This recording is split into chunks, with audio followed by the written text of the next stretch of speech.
సేవక్ సంఘ్ శతాబ్ది ఉత్సవాలు జరిగాయి. ఈ సందర్భంగా విశ్వ హిందూ పరిషత్ ఆధ్వర్యంలో హిందూ సమ్మేళనం నిర్వహించారు. ఈ కార్యక్రమానికి హిందూ సమాజం నుంచి విశేష స్పందన లభించింది.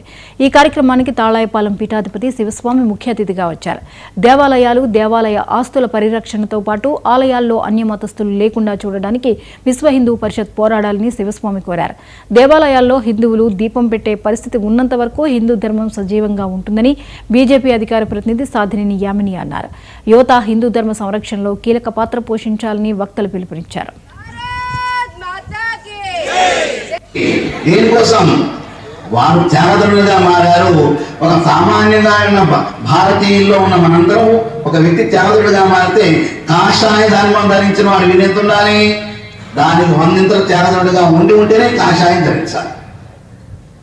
కాబట్టి హిందూ సమ్మేళనం సంపన్నంగా సుసంపన్నంగా వర్ధిల్లాలని, మీ అందరి కుటుంబాలు సౌభాగ్యంతో వృత్తిలోను వ్యాపారం వ్యవసాయం వర్ధిల్లాలని ఈ 2 మంత్రాలను గట్టిగా చదువుతాం.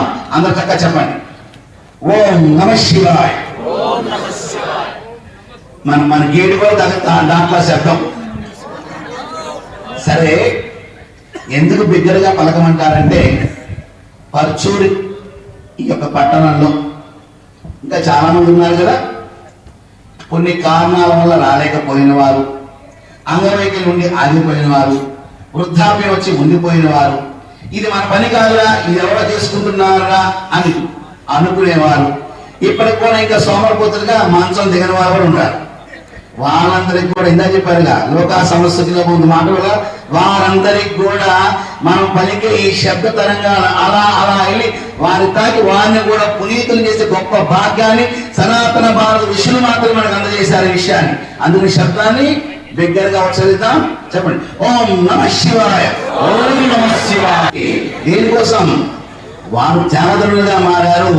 ఒక సామాన్యంగా ఉన్న భారతీయుల్లో ఉన్న మనందరం ఒక వ్యక్తి త్యాగదుడుగా మారితే కాషాయ ధర్మం ధరించ